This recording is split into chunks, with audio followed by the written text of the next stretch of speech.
What's going on, you guys? Welcome back to the Neighborhood Podcast. One of the hosts of the podcast. My name is Kyle Dabra. What's going on, everybody? Kevin Valentin here on the half of the podcast. Kyle, how was your Labor Day weekend, bro? It was good, bro. I mean, granted, I was working all weekend, so I kept myself busy with that. But speaking of weekends, bro, you had one hell of a weekend. I think you had a little bit of a trip up to Gainesville this past weekend. Saw some Gator action up there. Bro, you got to tell me about this. How'd it go? Honestly, I really can't put into words how amazing it is to witness college football. The fact that I lived without college football for 20 years in New York is just beyond me because the atmosphere at a collegiate football game is just, it's unmatched. We talked about it briefly at the end of our episode last week and just the excitement of our memories. And it's like, that was 4 years ago.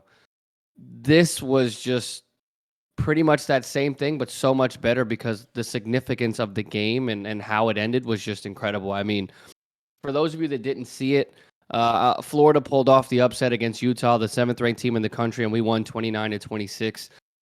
It was Isabel's first college football game. It was our friend Heather and Noah's first college football game. They live in Newberry, so we stood with them.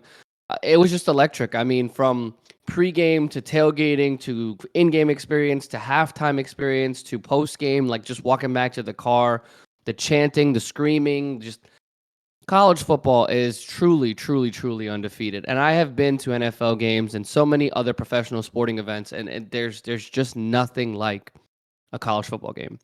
I'm happy we won. I know that I gave us pretty much no chance to win. I really did not expect the game to go the way that it did. Starting the game off with a fumble on our first possession to then come back and win in an electric fashion with a game-sealing interception in the end zone. Man, I can't really say anything. AR-15 played crazy. The defense stepped up when they needed to, and go fucking Gators, bro. The 2 games I've been to, 2 W's, 2 upsets. Easily the greatest game of my life.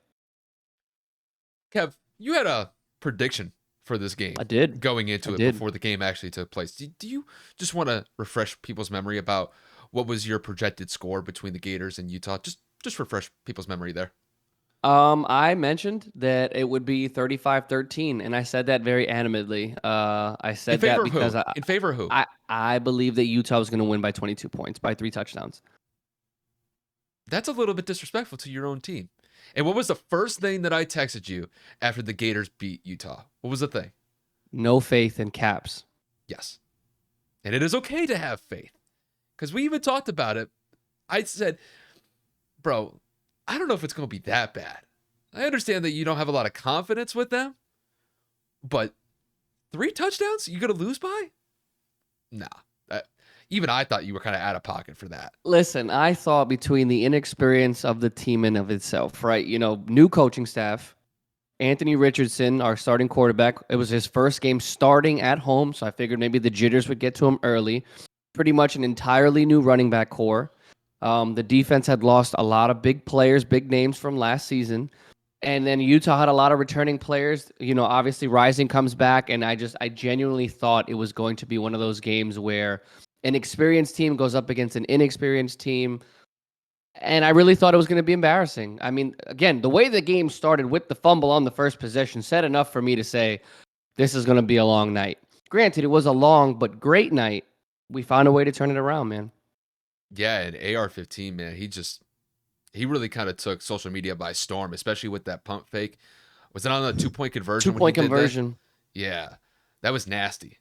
And then to basically lead essentially the game-winning drive on the offensive side at the end of the game, because really, Utah and Florida were going back and forth in that fourth quarter, just trading touchdowns. And look, when Utah got into the red zone with like a minute to go, I thought you guys were screwed. I was like, damn, you guys have been in it the entire game, but they're going to seal it at the end with like 20, 25 seconds left. But hey, bro, you got to give credit to the Gators defense for coming up clutch with a huge interception. And that was a great defensive play, by the way. Diving effort. Was able to kind of like scoop the ball underneath his arms. Like, that was big. So I mean, obviously, so where we sat on the side with the mega screen behind us, like the jumbotron.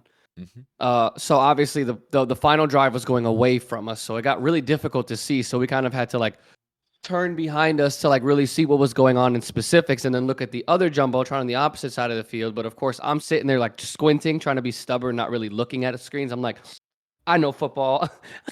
I could see everything that's happening right now. Meanwhile, they look like ants. It was the funniest thing in the world. And I had a delayed reaction to the game-winning interception because all I saw were people moving in the end zone, but I didn't know who caught it. And then people screamed, and I'm like, we had to have picked it off. Like, we're not, it was second down. We're not going to scream this loud if it wasn't ending the drive. Mm-hmm. So when it happened, I was in awe. And I actually posted it on social media today where I was recording the play. My friend Noah to my right jumped on me. And then obviously everybody behind me was screaming to the point where I was almost in complete denial. Like I had no idea what just happened. I was like, there's no way this just happened again. Because last time it ended in a game-winning interception to seal the game. And I'm like, history fucking repeats itself. I know, it was crazy. I remember when we went to that LSU Florida game a couple years ago, and that pick six sealed the game. When that pick six actually happened, dude, my mouth dropped. I'm like, yo, it was lit. Just because once that guy had it, it's a sprint to the end zone. I mean, at that point, it was a walk-in touchdown after that. But, dude, the stadium was bouncing. Like, everybody was jumping. It's kind of weird because, like, when there's so many people jumping in such a clustered space, you literally feel concrete jump up and down like a trampoline. And, bro, it felt like that. So I imagine that there was probably something similar in the same game that took place against Utah. Like, dude, it was a record-setting. Over 90,000 people were in that stadium. I wouldn't doubt it, bro. It's the season opener. Bro, of course, people are going to. Of course, that place is going to be packed. Now, granted, granted, it is one game. Oh, agreed. It is one game, and I would say that Florida still has a long season ahead of them. That just kind of goes without saying. But it's a good way to start it, though. It's a really good way to start the season off. The way it ended, let's just, long story short, by the time we got back to the house, Isabel was like, I'd be down to come back and see another game. Like, and Isabel is not like standing. She doesn't do the whole, like, get into the game. She's like, I really think I'm a Gator fan now. And I was like, I would fucking hope so. It was the experience. You have any sort of experience like that where it ends in that type of fashion? Of course you'd want to go back. At that point, you're just kind of like locked into like, I just want to be back at a similar situation in the future. And if that could happen again, go back to that all the time, bro. Yeah, it's like I, again, talked about before we had left, obviously the day before we recorded, or the day we recorded. The biggest thing is if you don't go with people, it does become difficult to actually like tailgate, actually have a good time prior to the game, to drink, eat, celebrate, and whatnot, like, to do the typical college experience. And because, my friend Noah wasn't feeling well, he has a couple of medical things going on, so he wasn't able to like, drink and stuff. It did provide us with a problem aside from the rain prior to the game. Thankfully, the rain cleared up about 6-7 minutes left in the first quarter, so it was a beautiful, cooler night for the rest of the evening. But we're looking to go to another game at some point, even if it's like a crappy opponent. Like, and I say that with respect because just like the Gators were probably expected to lose to Utah, another team could come in and upset us. It happens. It's a matter of, are we prepared that day? So I know that, you and I had mentioned we want to go to a game. I know that Isabel wants to go back. We're looking into it. We're going to find a way to make it happen. But, dude, the Swamp is one of the greatest places I've ever been to in my life. There's a couple. I think Death Valley. Death Valley? Which one, though? Clemson or LSU? Both are crazy. Both are crazy. Alabama simply because of the size of the stadium. But, bro, you can fit 100,000 people in that stadium as a college football stadium. Well, don't forget the Big House is the biggest in college. That's 110,000. I know. I was going to get to that one. Obviously, the Big House would be one in Michigan. You know what would be really cool, though? Just because I see this getting replayed on Twitter all the time. Going to a Penn State game in a whiteout. Like one of those big games. My cousins went there. Like during a whiteout when you're going up against like a top 10 team. That stadium is jumping. Oh, yeah. I'll never forget that video where Penn State was playing Michigan. And Michigan on the first play couldn't get the playoff. They had to call timeout because the crowd was just so loud. Dude, everybody was fired up. The crowd was fired up. The coaches were fired up. The players in the field were fired up. Like I'm just talking about just pure adrenaline and Just excitement. yeah, just the loud, Yeah. just overly exasperating noise. You can't play sports when you can't hear Yeah. the snap count or anything like that. Like another one, like just to kind of like see the intro to a Virginia Tech game when they play Enter Sandman by Metallica and the entire stadium is jumping. I mean, bro, there's so many good experiences that you could go to. South Carolina, whenever they start the game off, actually before the game starts off, everybody's got a towel and they're just whipping it around like it's nothing, but it's 70, 80,000 strong in there. Crazy.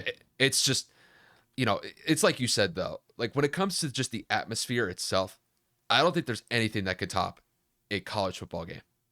I don't think there is. Maybe the SEC is just kind of like that one tier higher compared to everything else, just because, I mean, the SEC just dominates college football.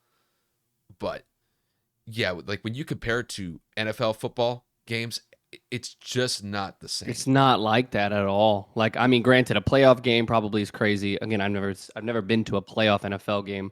Um, obviously, I'm gonna be in Philly for the Cowboys Eagles game next month, and that's a big Yeah, rivalry, prime time. Like, that game might somewhat come into a comparison of it because of the significance of the game. But again, I still don't know if it'll come close. I think to me, like the only thing that can match like what you hear in a college football stadium are like specific instances in NFL games. I'll give you one for example.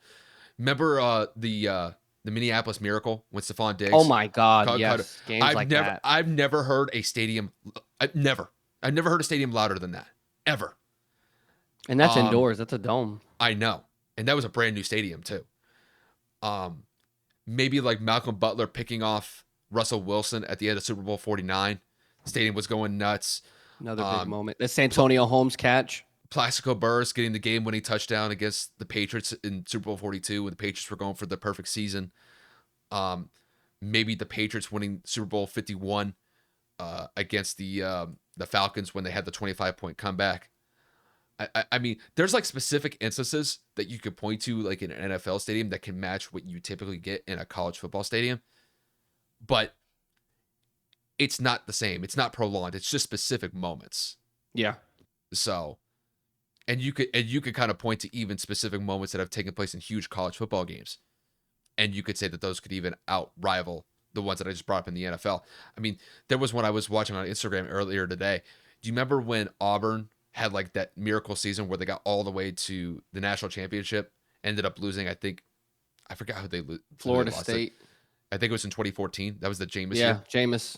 Um, do you That was the remember? one they ran it back against Alabama in the Do you Iron remember? Bowl. Do you remember when I think it was Nick Marshall threw it like 60 yards on fourth And it down hit against off the Georgia? Alabama safety. And No, it Georgia, landed, yeah, Geor- yeah, yeah. Georgia. Georgia, excuse me. Yeah, both of like the safety and the corner collided, and then Ricardo Lewis ended up getting the touchdown, and that was like just a miracle touchdown.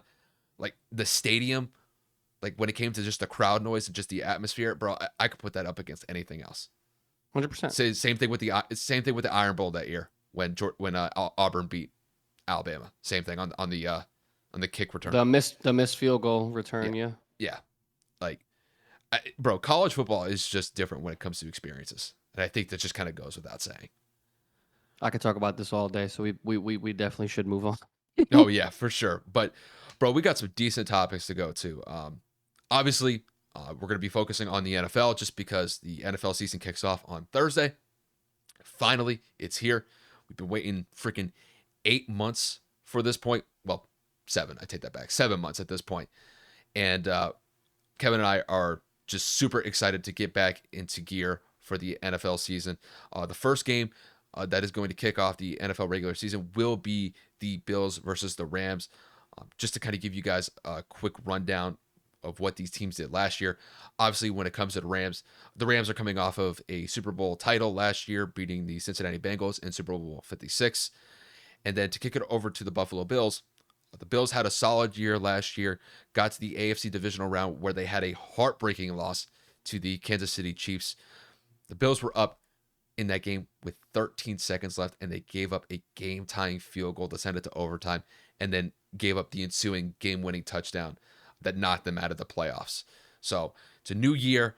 We finally get back into it. So, Kevin, to kick this one to you, with the Bills going up against the Rams in this upcoming Thursday matchup, who do you think is going to get the dub and why?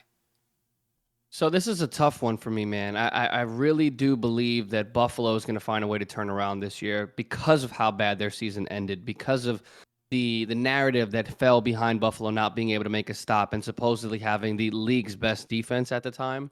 But I also think that the Rams have a lot to prove to show that it wasn't a fluke year.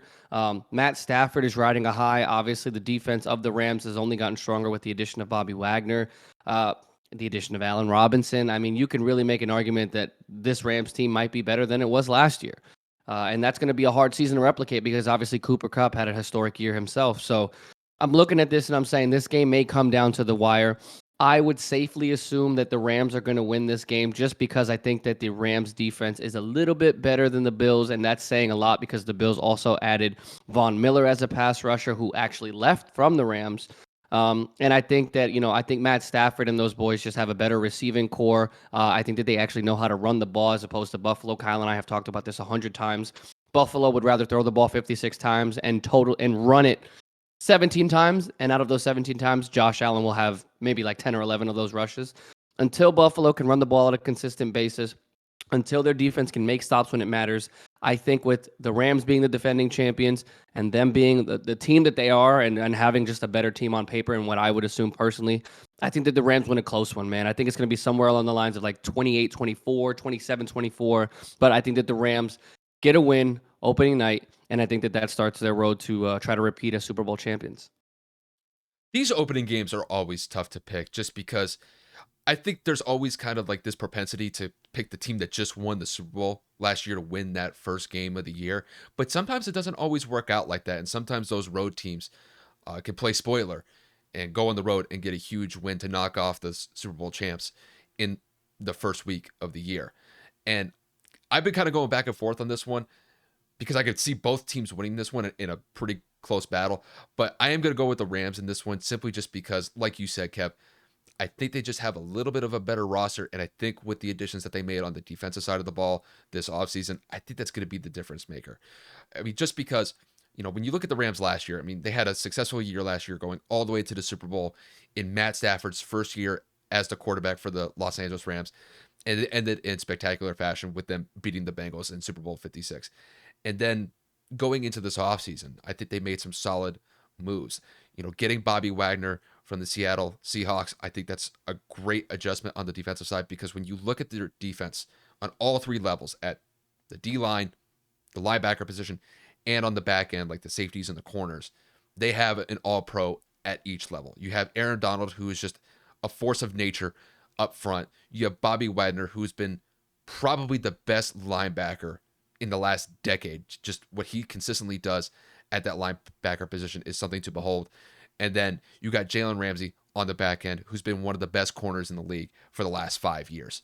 And I think when you tie those factors into what they're going to propose or what they're going to give Buffalo as far as a challenge, I think they're going to be very physical with Buffalo's receivers. Now, granted, Buffalo has no shortage of talent.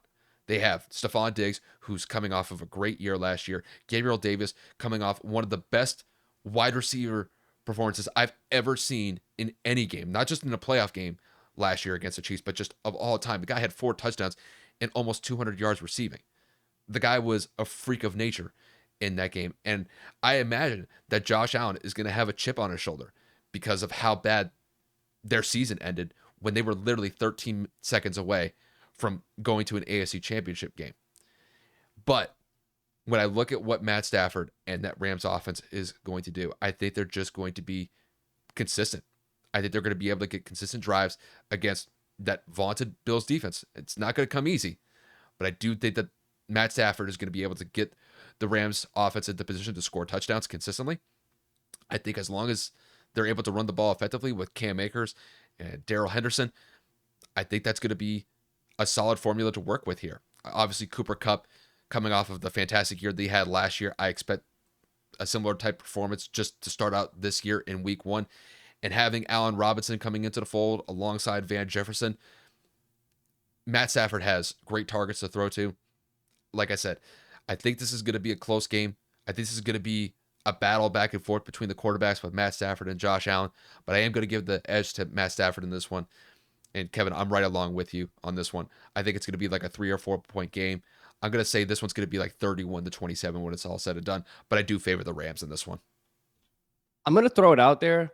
I would not be surprised if Buffalo comes out and takes that chip on their shoulder the way that last season ended and punches the defending champs in the face. Yep. Josh Allen is very capable of blowing up for 450 yards, passing 4 touchdowns, and maybe even a rushing touchdown or 2. I know that Buffalo's defense has the potential to be superstars with Poyer, Hyde, obviously their first-round pick in Elam, Von Miller. There's so many talented pieces on that defensive side. Yep. But until they implement that in an actual game, we know that the talent is there regular season. We've seen it since Josh Allen has been a Bill, that they have been able to do positive things and actually make strides to be a better team. You have to beat good teams to do so. And in that case, that best defense that it was against the Kansas City Chiefs needs to step up and make stops. I know that it's possible. I know that the coaching staff is a veteran coaching staff, just like the Rams are, but I'm just saying, if this were to actually do an entire flip, I wouldn't be surprised. I'm holding onto my guns and my gut to say that the Rams will win, but if the Bills come out and upset the Rams, I would be the first person to tell you I am not surprised at all. No. And it's like you said, with that chip in your shoulder, they want something to prove. And going on the road into a hostile environment like SoFi Stadium, with the Rams coming off a Super Bowl championship, there's no better place to start than going on the road and going out and getting a dub to take back to Buffalo. I mean, that would be a huge accomplishment early on in the season. And who knows, could it start something? Could it spark something for the Bills throughout the year? Potentially. The Bills, to me, they have the requisite pieces to make a deep run into the playoffs this year and potentially even get to the Super Bowl. So, but you could also say the same thing with the Rams. The Rams have all the pieces to go back to the Super Bowl this year and potentially win back-to-back Super Bowls. Granted, I understand that it hasn't been done since the Patriots did it back in 2003 and 2004. But when you look at these depth charts with the Rams and the Bills, who's to say that we can't see this matchup again possibly in a Super Bowl in February? I think that when you look at these depth charts, bro, you could see some really great games from each respective team. The depth chart's crazy. You did a little fist pump. AP poll just came out. Florida's ranked 12. Wow, they jumped all the way to 12? Yeah, Utah's 13. Damn.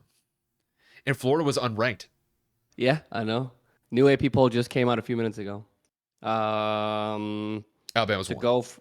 No, of course. To go from 25 up, it's 25, Houston, Tennessee, Wake Forest, Ole Miss, BYU, Kentucky, Wisconsin, NC State, Pitt, Arkansas, Miami, Michigan State, Utah, Florida, Oklahoma State, USC, Baylor, Notre Dame fell, Oklahoma, Texas A&M, Clemson, Michigan, Ohio State, Georgia, Bama.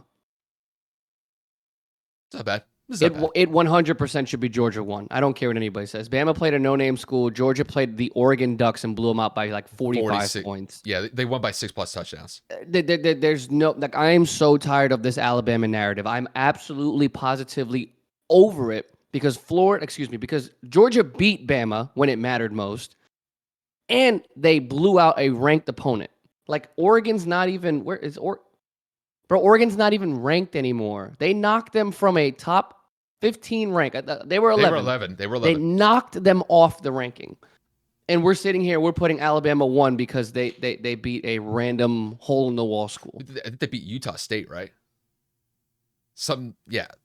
It's basically just kind of like one of those tune-up games for the rest of the year. I will never understand the AP poll. I mean, for us to jump that high, to me, still makes no sense. I thought that we were going to be somewhere in the high teens, like 19, 18, somewhere in there, because we were not ranked and we didn't win by a lot. But for us to be 12, a little high, I think that's getting everybody way too excited. We have a big SEC matchup against Kentucky coming up this week. There's no reason Georgia should not be 1. There is no argument to be had. Yeah, I mean, if there's like a decent split of like votes compared to Alabama and Georgia for the number 1 spot, then it's kind of one thing. But based on what I saw from what Georgia did, when you beat a ranked opponent by 46 points, and you're not immediately jumped up to the number one spot, that's a little bit disrespectful. And it's not the slant on. It's not a little bit. It's not a little bit. It's very. It's not the slight on Alabama. I mean, Alabama did what they were supposed to do. I mean, they beat the brakes off of Utah State, but Utah State ain't ranked. Oregon was, and Georgia put up basically a 50 burger on them. So crazy. I don't get it. I never will get it. But I know we were talking about the NFL. I just wanted to because it happened. It I got the notification as we were recording, so I had to say it. No, and to me, when it comes to the SEC this year, it's going to come down to Georgia and Alabama. Yep. There's no other way to say it, and nope. It's basically just going to be, I think, a two-headed race at this point, or a two-horse race at this point when it comes to the SEC. Because don't get me wrong, I know you're a Florida fan. I know you're always going to rock with them, but bro, there's levels to this. Like Florida's here, Georgia and Alabama are up here. Like it's a different tier. It's a different tier. Honestly, I think those two teams alone are head and shoulders above everybody else in college football.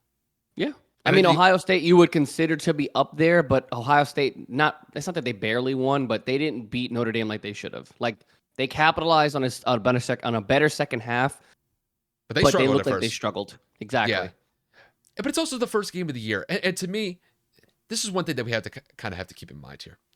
It's the first game of the year. Right. These guys are not at the point where they're, running 100 miles an hour and like this Georgia is the best. But this is the best version of who they are.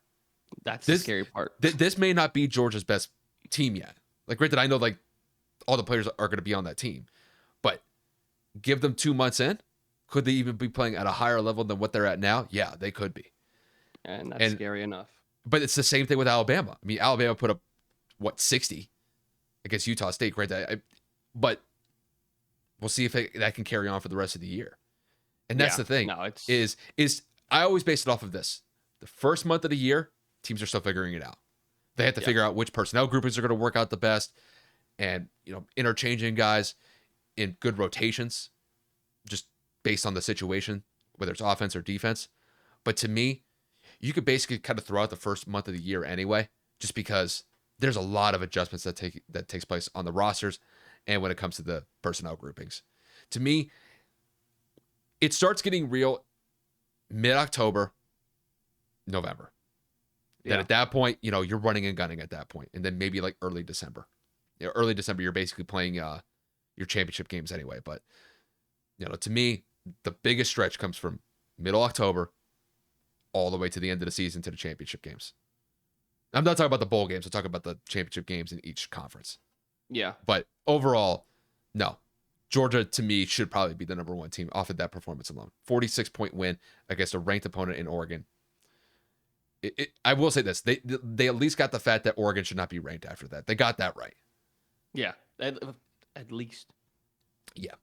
But with that said, we'll kick it back to the NFL for our next segment. We're going to go over just kind of our projections for the NFL season as a whole. And one of the things that we're going to specifically focus on here is who we think is going to win the Super Bowl. So Super Bowl 57 will take place in February. I think it takes place in Arizona this year. So I think the last time that a Super Bowl was played there, that was Super Bowl 49, where Malcolm Butler had the game-winning interception against the Seahawks. So I will say this. When it comes to Super Bowls, that stadium has been home to some great Super Bowls. Super Bowl 42 took place there. Super Bowl 49 took place there. And then Super Bowl 57 should be a great one as well. But, it's a new season. The Rams are coming off of a Super Bowl championship last year. Could they repeat? We'll kind of see. Time will tell. But, Kevin, to kick this one to you, when it comes to the upcoming NFL season this year, who do you think is going to win Super Bowl 57 and why? To be honest, I think it's going to be a rematch of Thursday's game.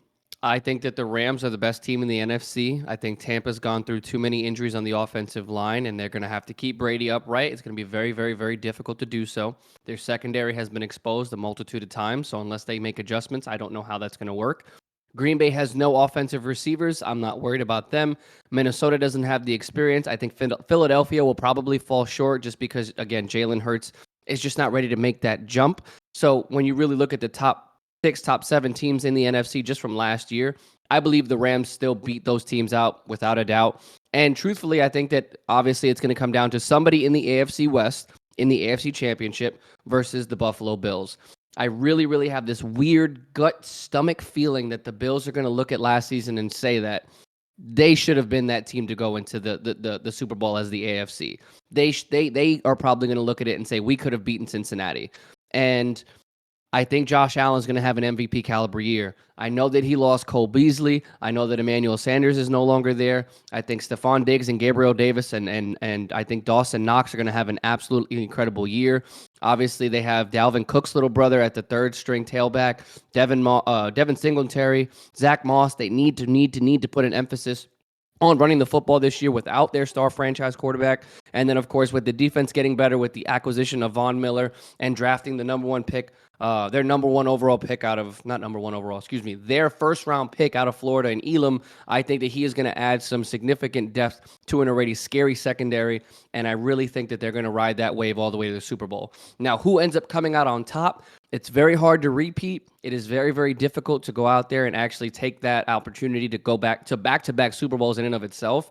Outside of the Chiefs a couple years ago, I think that the Buffalo Bills are going to take whatever it is that happens. Josh Allen and the Buffalo Bills will be hoisting the Lombardi Trophy at the end of the year against the LA Rams.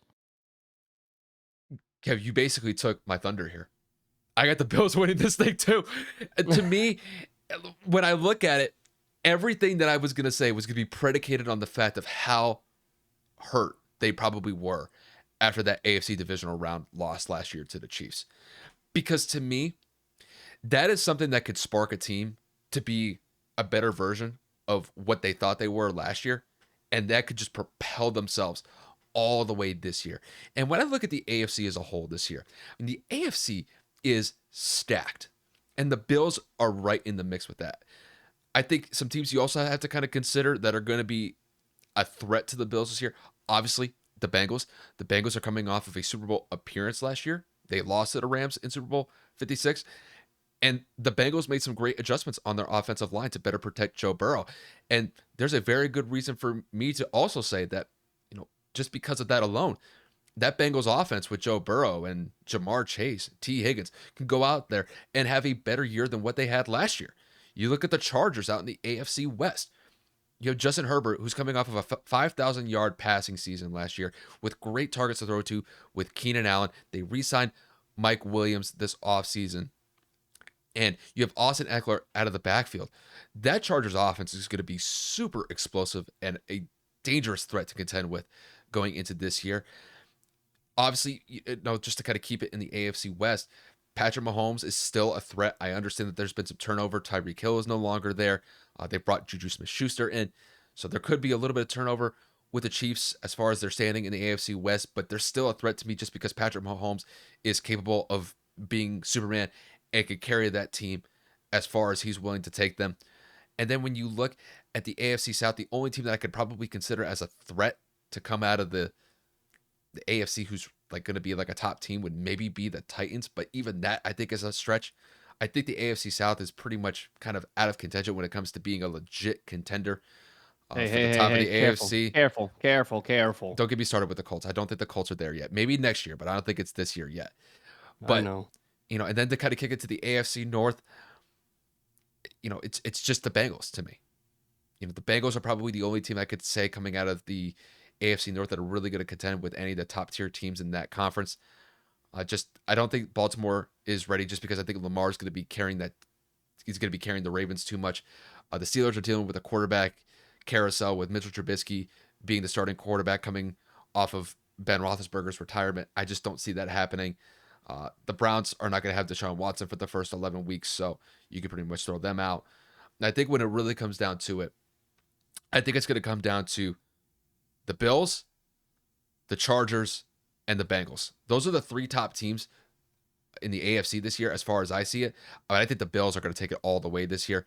And Kevin, I could definitely see that scenario playing out where the Bills play the Rams in Super Bowl 57 out in Arizona. But I think this is the Bills' year, man. I think they have the requisite pieces to do it with Josh Allen at the quarterback spot, Stephon Diggs, Gabriel Davis, solid 1-2 wide receiver combo. And I think the addition of Von Miller is going to be huge for them. I think he's going to go out there and have 15 plus sacks this year and really be a force of just nature on that defensive side for them. And I think when it's all said and done, Kevin, I'm with you 100%. I think the Bills are going to be hoisting the Lombardi Trophy at the end of the year. I mean, let's not get it twisted, right? I know that, I made some bold takes in saying that certain teams aren't going to even make it to their conference championship, and all of these are opinionated based on what Kyle and I believe, what we've seen in the offseason acquisition, what we've seen in the preseason, and what we just personally believe with the personnel that certain teams have on hand. But that doesn't mean that something random can't happen. That doesn't mean that, God forbid, knocking on wood, there isn't a major injury for either of those teams that would knock them out of contention. Mhm. There's always a random team that ends up in the postseason that nobody believes should be there. There's always some random wildcard team that is impressing somebody and upset somebody. I mean, for God's sakes, it's the NFL playoffs. Anything can happen. And if there was something to be completely altered by in our predictions, like if Philadelphia were to go to the Super Bowl or Minnesota were to grind it all the way out. I mean, hell, the last two home teams have been in the Super Bowl. So if Arizona were to come out of nowhere and turn it around, who's to say that that can't happen? Mhm. We just believe right now Buffalo is best equipped before the season started with everything that they've done in the offseason and how last season ended. Mhm. It's going to be at least a storybook likewise, you know what I'm saying? Like it would be a fairy tale kind of ending for them to end as tragically as they did and to have like a resurging comeback, yo, we're fucking here kind of year. Yeah. And I think when I look at it, when it comes to the Bills, I mean, the Bills are gonna have a little bit of a challenge in their own division in the AFC East, just because the Patriots made some decent moves this offseason. The Dolphins made a huge splash with getting Tyreek Hill into the fold. So it's not as if it's going to be a cakewalk through their own division either. They're going to have to go out and earn these wins. But the way that I still see it is the Bills, I think, are still better than the Patriots and the Dolphins. And let's not even consider the Jets. The Bills are going to wax the Jets as far as I'm concerned. But when it comes to the rest of the conference, that's when it gets a little bit tricky because to me, the Bills and the Bengals, they're even as far as I'm concerned. You could even make a case, you could make an argument that the Bengals could even potentially surpass the Bills just based off of what they did last year and the improvements that they made on their offensive line. You could make a very good case that the Chargers are right in prime position to be at the top of the AFC simply just because of the explosiveness that they have with Justin Herbert and the wide receiving core that they have. I mean, to me, the way that I see it, it's going to come down to those three teams. It's going to be either the Chargers, the Bengals, or the Bills. But I think the Bills have more motivation than any of them last year. And that's saying something just because the Bengals are coming off of a Super Bowl loss last year. If that's not motivation to get back to it, I don't know what is. But I think the Bills, they were so close to getting to the AFC Championship last year. They knew that they had it against the Chiefs. It's just their defense fell apart in the last 13 seconds of that fourth quarter and then fell apart in overtime. I think they're going to look back at last year as like that was our year. Yeah. And then they're going to go out there this year and get it done. And I think, the AFC overall, it's going to be a fantastic conference to watch this year. I mean, we really saw a flip just because by and large over like the last decade or so, the NFC was really the stacked conference because there's a new team always representing the NFC in the Super Bowl every year. I think we're in the middle of a transition. I think in the NFC it's going to become more stable as far as like which team is going to represent that conference in the Super Bowl moving forward.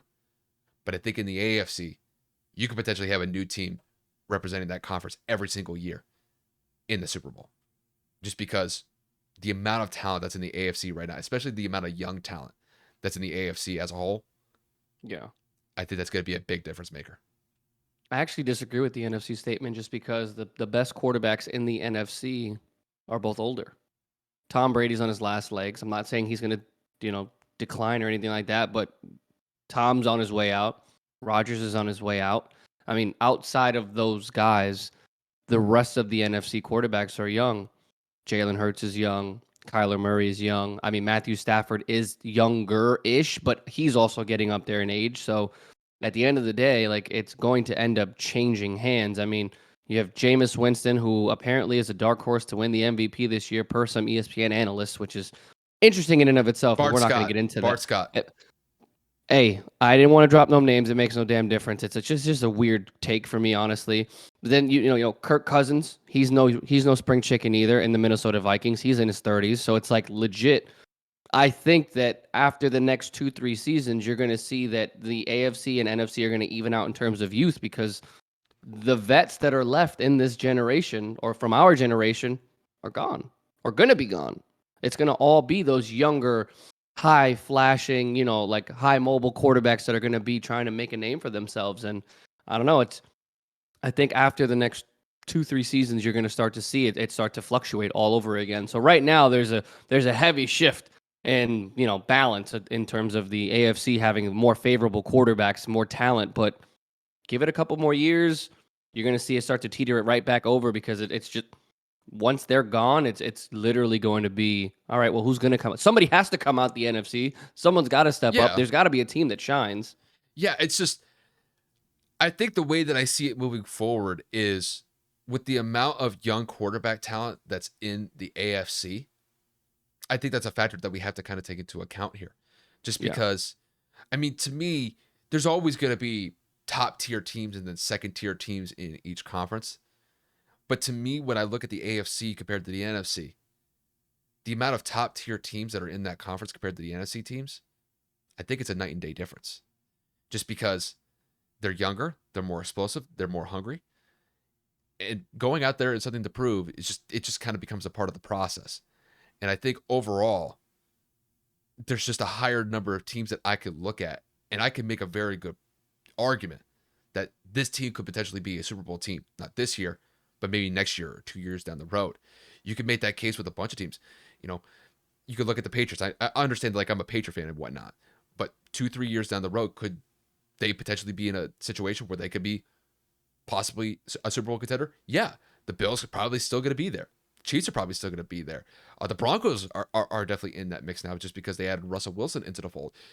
I mean, it's just overall to me, like, I do put a lot of emphasis on quarterback play because I think that's just one metric that we always kind of go to.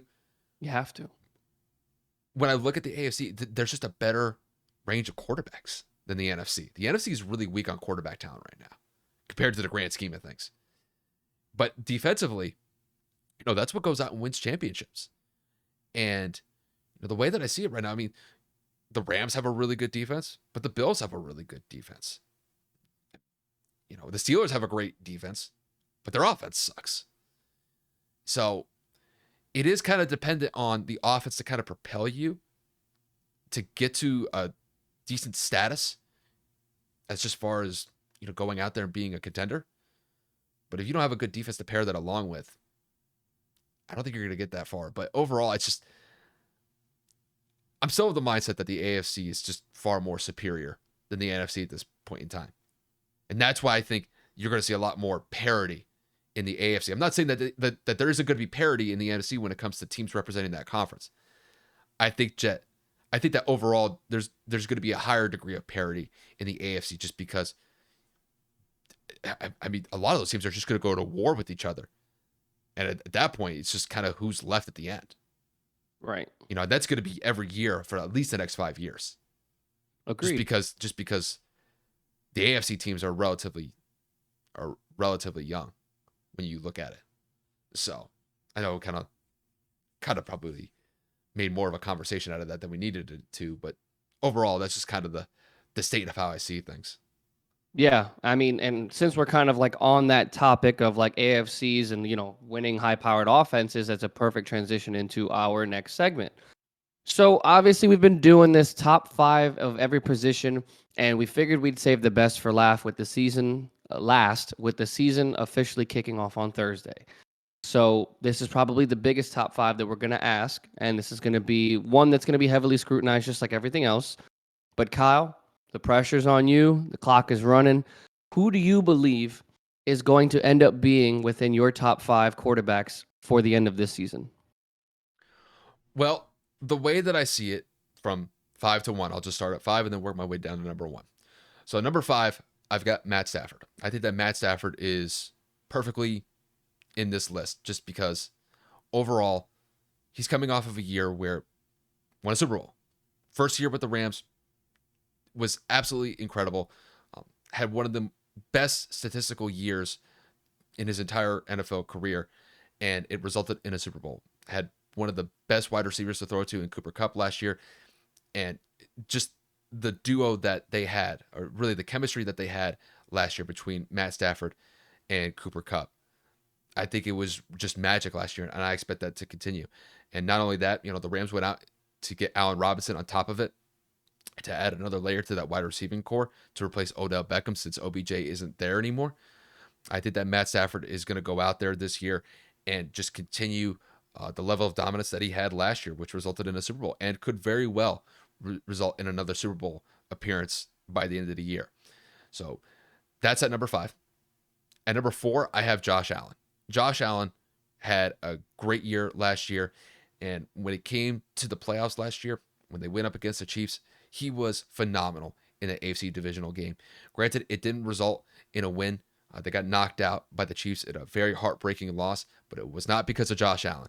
Josh Allen carried that offense single-handedly last year, whether it was passing the ball or running the ball, and it just fell a little bit short for him last year. But I think when I look at Josh Allen going into this year, I think Josh Allen is going to use last year's loss to the Chiefs as motivation. He's going to use it as fuel to go out there and dominate this year. He's got Stephon Diggs. He's got Gabriel Davis. He's got Dawson Knox. He's got 3 solid targets to throw to consistently throughout the year. Barring any sort of injury, I think that Josh Allen could go out there and throw for 4,800 yards, potentially even 5,000, and put somewhere up near 40 touchdowns when it's all said and done. I mean, the Bills are going to be a top-tier team this year, and I think it's simply just because of what Josh Allen's going to do consistently for them moving forward. So at number 3, I have Patrick Mahomes. Patrick Mahomes still is one of the most dynamic quarterbacks of this generation. Granted, they had a pretty sour end to the end of last year just because they got knocked out by the Bengals in a game that they probably should have won in the AFC Championship game, but they let it slip. They fell apart in the second half, and the Bengals took advantage of it. And let's face it, Patrick Mahomes did not have a good second half in the AFC Championship game last year, and it cost him a Super Bowl appearance. And there has been some turnover on the roster with KC this offseason simply just because Tyreek Hill is no longer there. Demarcus Robinson is no longer there. So the targets that he's going to be able to throw to are going to be a little bit different than what he had last year. But they did bring in Juju Smith-Schuster to be their number 1 target to go alongside Travis Kelce. If Patrick Mahomes is able to essentially bring out the magic that he always seems to do, which he's basically like a magician half the time, running out of the pocket, throwing no-look passes, throwing sidearm passes, Patrick Mahomes is going to go out there and do what he always does, throw for at least 4,500 yards passing, probably throw somewhere near 40 touchdowns, and keep KC a viable team moving forward. When it comes to Patrick Mahomes, his athleticism is just on another level, and I think that's why it will carry the Chiefs to at least a viable spot in the AFC this year, and that's why I have Patrick Mahomes at number 3. So number 2, I have Aaron Rodgers. Aaron Rodgers is coming off of an MVP last year. I mean, he's won back-to-back MVPs, and last year specifically, he threw 37 touchdowns to 4 interceptions. Phenomenal. I mean, when it comes to a touchdown to interception ratio, it was over 9-1. It's one of the best touchdown to interception ratios I've ever seen throughout my 27 years of life. And I understand that in the playoffs, it hasn't worked out for Aaron Rodgers. He continually falls short. But what he's able to do year in and year out is really a sight to behold. And I understand that they have a lot of different receivers coming into the fold this year with Green Bay, a lot of younger receivers, and there's already been chatter about the inconsistencies that the wide receiving core is going to have this upcoming season. But I do think that Aaron Rodgers is going to be able to work it out. I still think that Aaron Rodgers is going to go out there and have a successful year. It may not be as successful as what he had last year, simply just because the chemistry that he had with Devontae Adams was, it was like they knew exactly what they were doing at all times. But overall, I still think Aaron Rodgers is one of the best quarterbacks in the league, despite the fact that he is getting older. Do not slight on Aaron Rodgers. Aaron Rodgers is definitely a top 5 quarterback. There's no doubt about that. And when it comes to my number 1 quarterback, I think it is Tom Brady. Tom Brady, at 44 years old, led the league in passing yards, in touchdowns, and completions. At 44. There's no quarterback that I think would be able to achieve those stats other than Tom Brady. simply just because the guy just defies father time. And when I look at this year specifically, the Bucs were able to keep their core intact. They have Mike Evans to throw to. They have Chris Godwin to throw to. They brought in Julio Jones as a solid number 3 receiver. And you still have Cameron Brate as a solid tight end target to throw to. We'll see whether or not that Gronk comes back. I know there's kind of some lingering doubt on whether he's going to stay retired and possibly play with Tom.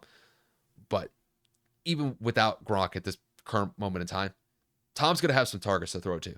And as long as the offensive line protects him like they have over the last couple of years, Tom could go out there and throw another 40 touchdowns like it's nothing. Throw for 5,000 yards, complete 65% of his passes, and just continue that level of dominance that he's had throughout essentially his entire career. And at 45 years old, you would think that there would be some drop off. I have yet to see it yet. He still has zip on the ball. He still throws the ball extremely effectively. And he comes up with these miraculous plays when the Bucs need him to the most. And as far as I'm concerned, until I see some sort of slippage from him, until I could distinctively look at some sort of drop off in his production or his overall effectiveness, to me, he's still the best quarterback in the league. And the fact that he did what he did last year at 44 years old is almost inhuman. And I don't think anybody in this list can replicate what he did at the age of 44, even if they make it to the age of 44 and are still playing at this level. To me, I think it is a testament to Tom Brady's work ethic to put the numbers that he did up last year at the age of 44. And I think with what the Bucs have around him going into this year, I think it's going to continue. And I think overall, Tom Brady is still the best quarterback in the NFL. If people got a problem with that, fine, so be it. But the numbers don't lie, and his overall effectiveness doesn't lie. He's able to execute at a high level still, probably compared to anybody else, and he still gets it done. And that's why I have him at number 1. I mean, your list is effective, right? Your list touches a lot of different points. Your opinion is valid, and everything that you've said is supported with a lot of statistical, basically, I guess, backbone to an extent, right? So I'm looking at this list and I'm saying I would just tweak it a little bit. So from number 5 for me, I agree that's going to be Matt Stafford. The man has been in the land of torment playing in Detroit for however long he was there. Always top 5 in terms of total yardage, always found a way to get it done. They just could never win. Then you go and you move into the 4th spot. Now, this is where I change it. I think Aaron Rodgers is going to have a decline because of his lack of offensive receivers that he has in Green Bay. He's still a top 5 quarterback for the sheer fact that he won the MVP, the touchdown to interception ratio, the fact that we know that he can throw receivers open, and his just overall skill at the quarterback position is unmatched.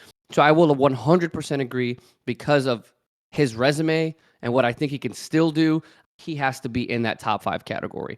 When you go into the 3rd and 2nd spot, well, should I say the top 3 is going to be the one that's kind of fluctuating for me. I'm actually going to put Tom Brady at 3. I feel like Tom Brady has hit his ceiling. And I know I said that last year, and I probably said that the year before, but for whatever reason, as Kyle alluded, he is continuing to defy time. He's continuing to put up numbers that he should not be putting up at the age of 44. But at the end of the day, he did. And like Kyle said, he has pretty much kept the entire team intact outside of the offensive line.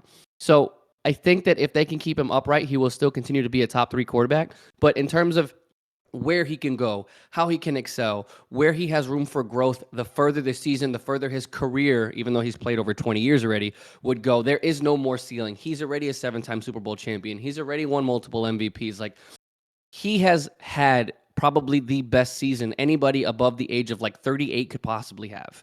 And he's 45 now. So we'll see what happens. But for the last 3 seasons, and for what I think the Bucs can still do this year, I will put him at 3. Now, 2 and 1 are going to be more like 1A and 1B. We both know that the top 2 quarterbacks in the league in terms of athleticism, in terms of arm strength, in terms of just overall capabilities we have not seen in the NFL is going to be Josh Allen and Patrick Mahomes. It's interchangeable for me. It really depends.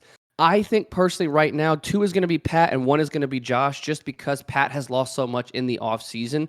They're going to have to re-identify themselves without that deep threat, without that speedster that is Tyreek Hill. And I know that Tyreek Hill also was there for Alex Smith, but you really have to look at it and say, that blow the top off of a defense, that blow past the secondary, the guy that draws 2 people to him is no longer there. That double will now sit over the middle of the field with either a corner or a safety or both with Travis Kelce. Until Juju Smith-Schuster shows me something, until their number, what was it? Their number, I think in the second round, Sky Moore or whatever his name is. I know that he's fast. I know that he has potential, but until he proves something to me, I really can't say that he's going to be able to replace him. And then they have Marcus Valdez-Scantling out there as well, but you can add 4 receivers. That's not going to replicate what Tyreek has been able to do for you. But because Patrick Mahomes is still him, because he can still make plays with his legs, because he can still flick the ball down the field 70 yards, I think that he is still literally a top 2, top 1 quarterback. And then, listen, Josh Allen's been getting better every year. Josh Allen has shown, even through the adversity, even through the struggles, he will put a team on his back, both on the ground and in the air. We've mentioned it 100 times from what it feels like, that they do not run the ball with their running back system. For whatever reason, Josh Allen is a running back and a quarterback. He finds a way to get it done, whether it's a rushing touchdown or throwing the ball 70 yards down the field. I understand that the defense was a big reason why they did not win last year, but they also struggled in a lot of games that they should have won. And I think that he will take that next step. He was already in the upper echelon category for me last season in being a top 5 quarterback no matter what. But I think with what he did last year, what I believe he's going to do this year, and the capabilities of what the team is going to do, I will have to put Josh Allen, for me, as the number 1 overall quarterback. Kyle and I typically base things off of the season before. There are some categories that we are going to base it off of our opinion. But with this top 5, because offenses are evolving, because teams are forever changing with personnel, you have to kind of incorporate a lot of different things to kind of put a list like this together. So again, to round it out, at 5, I got Matt Stafford. At 4, I have Aaron Rodgers. At 3, I have Tom Brady. At 1B or 2, I have Patrick Mahomes. And then at 1A, I have Josh Allen. No, and Kev, I fully understand where you're coming from. It's just, to me, the way that I see it is when I look at all these quarterbacks that we listed, it's like you even said, the guys that we have are the same. It's just the order that comes down to it. And to me, when I look at Brady, the reason why I had him number 1 is just his overall effectiveness and his ability to execute. I still think it's going to be higher than everybody else. And I understand that a factor of something like this, as far as like compiling a list like this together, is like projection of the future. And I understand that Tom's 45. I mean, he's at the end of his career. Compared to what Josh Allen and Patrick Mahomes are, those guys are just getting started. And trust me, like when it comes to Josh Allen and Patrick Mahomes, we may have not even seen the best of them yet, as far as their total effectiveness as quarterbacks yet. But with Brady, I think the thing that distinguishes him compared to everybody else is that despite age being a factor, that he is 45 years old, it doesn't affect him. And when it comes to all of these guys, whether it's Aaron Rodgers, Patrick Mahomes, Josh Allen, or Matt Stafford, I don't think any of them are going to be as effective as Tom is at that age. And they may not even be playing at this point in time when they get to that age. It really is just a testament to what he does year in and year out. And I'm not talking about just what we see on a football field on Sundays. I'm talking about the work that goes along into it, leading up through training camp, doing all the off-season workouts, the amount of film study that he does. I mean, Tom Brady is a magician when it comes to just the overall quarterback position, not just tossing the ball, but just the intellectual side of things, being able to read defenses effectively, putting in hours upon hours each day into film study. There's nobody I think that does it like Tom. And I've always been kind of consistent with this. Until I see some sort of drop off from Tom, I'm going to roll with him. I'm not going to bet against Tom Brady. So you'd be stupid to do so. I agree. I mean, in that aspect, yes, I agree.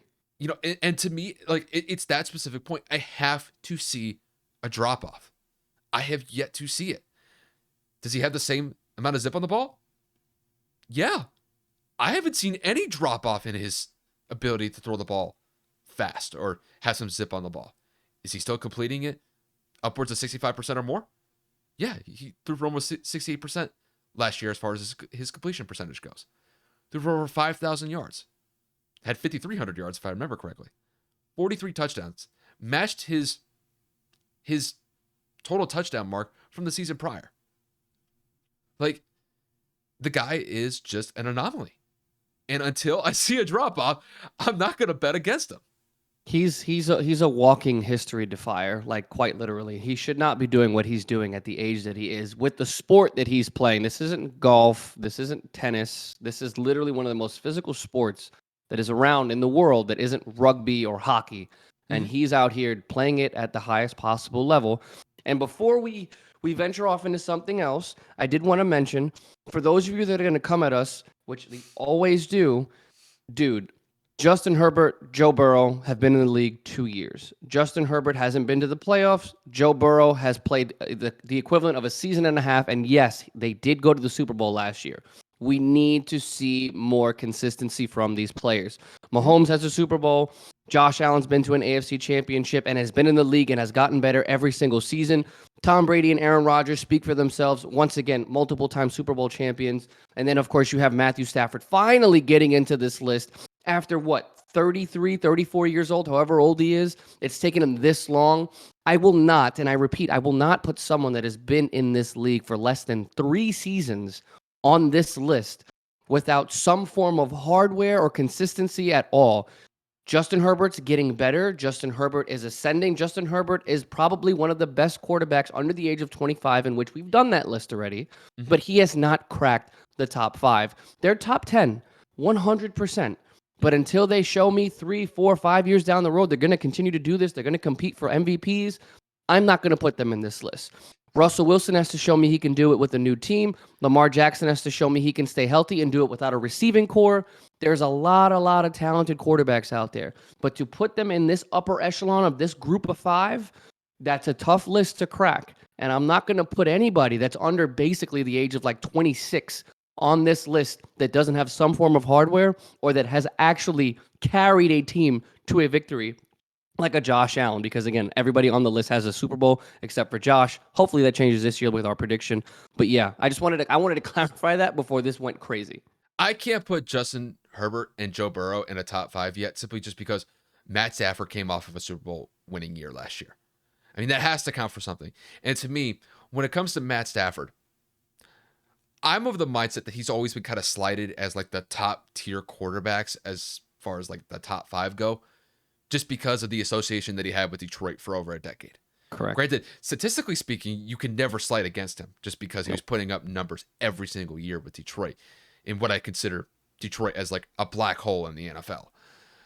But goes to LA, first year, throws for over 40 touchdowns, throws for about 4,500 yards, if not more than that, and leads the Rams to a Super Bowl winning year. First year.